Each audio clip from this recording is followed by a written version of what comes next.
ভোটের 24 ঘন্টা আগে নদিয়া কৃষ্ণগঞ্জে বিজেপি কর্মীর বাড়ির পাশ থেকে উদ্ধার তাজা বোমার তাগিরে এই চাঞ্চল্য।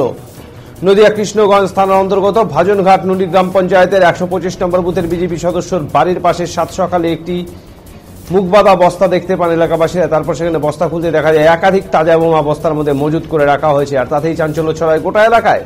যদি বিজেপির দাবি ভোটের আগে এলাকায় অশান্তি এবং বিভ্রান্তি তৈরি করতে তৃণমূল কংগ্রেস এই কাজ ঘটিয়েছে, তবে এলাকাবাসীরা জানিয়েছেন তারা সকলের প্রতিবেশী একে অপরের পাশে থাকেন, তাদের মধ্যে রাজনৈতিক কোনো ভেদাভেদ নেই। তবে ভোটের আগে যারা এরকম ভেদাভেদ তৈরি এবং আতঙ্ক সৃষ্টি করতে চলেছে গ্রামে, তাদের অবশ্যই দৃষ্টান্তমূলক শাস্তির দরকার।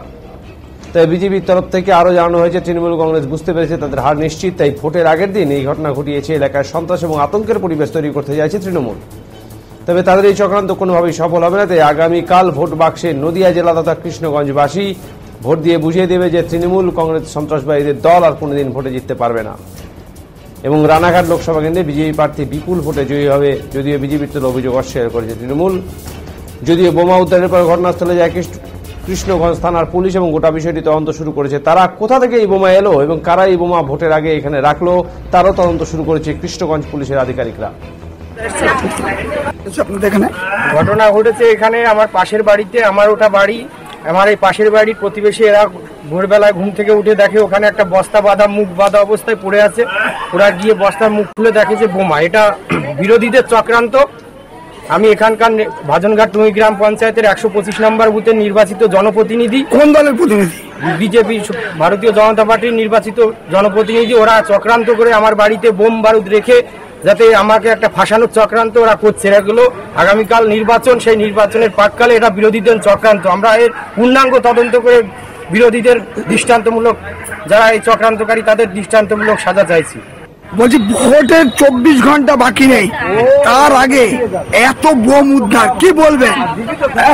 এই 125 নম্বর বুথে কৃষ্ণগঞ্জে কন্টিনিউ সন্ত্রাস চালানো হচ্ছে।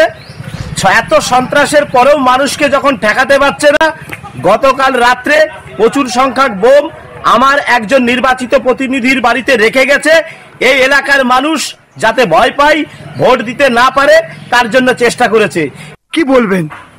এবার আমরা ধরুন এখান থেকে বহুদিন ধরে বাস বসবাস করছি। সিপিএম করুক, তৃণমূল করুক, বিজেপি করুক, যে যাই করুক, সেটা বড় প্রশ্ন না। আমরা রাত পড়লে আমাদের এক জায়গায় বাস বসবাস, আমরা একসঙ্গে সবাই উঠা বসা করছি। কারো সুবিধা অসুবিধা হলে আমরা সব একতা ভাবে সবাই আমাদের যার যার বাড়ি সেই যে হামলা দিয়ে পড়া হয়। কিন্তু এটা যে যা করেছে, পুলিশ প্রশাসক আসুক, এসে যাদের সন্দেহজনক হয় তাদেরকে ধরে নিয়ে যায়, তাতে আমাদের কোনো দুঃখ নেই। না, ওরা বলছে যে এটা তৃণমূলরা করতে পারে, কি বলবে? সে তৃণমূল করুক আর বিজেপি করুক আর সিপিএম করুক, যে যাই করুক, তারা প্রশাসক এসে তাদেরকে গ্রেপ্তার করুক। আপনার নাম? আমার নাম নিমাই পাল। কি বলবেন? এবার আমরা ধরুন এখানে এরকম ঘটনা আমরা কখনো দেখিনি আগে, আমরা খুব আতঙ্কে রয়েছি। আপনারা কি চাচ্ছেন? আমরা চাই প্রশাসন এর ব্যবস্থা করুক, আর যারা এগুলো রেখে গেছে তাদের চিহ্নিত করে শাস্তি দেয়। আপনার নাম? রাখি রায়। এরকম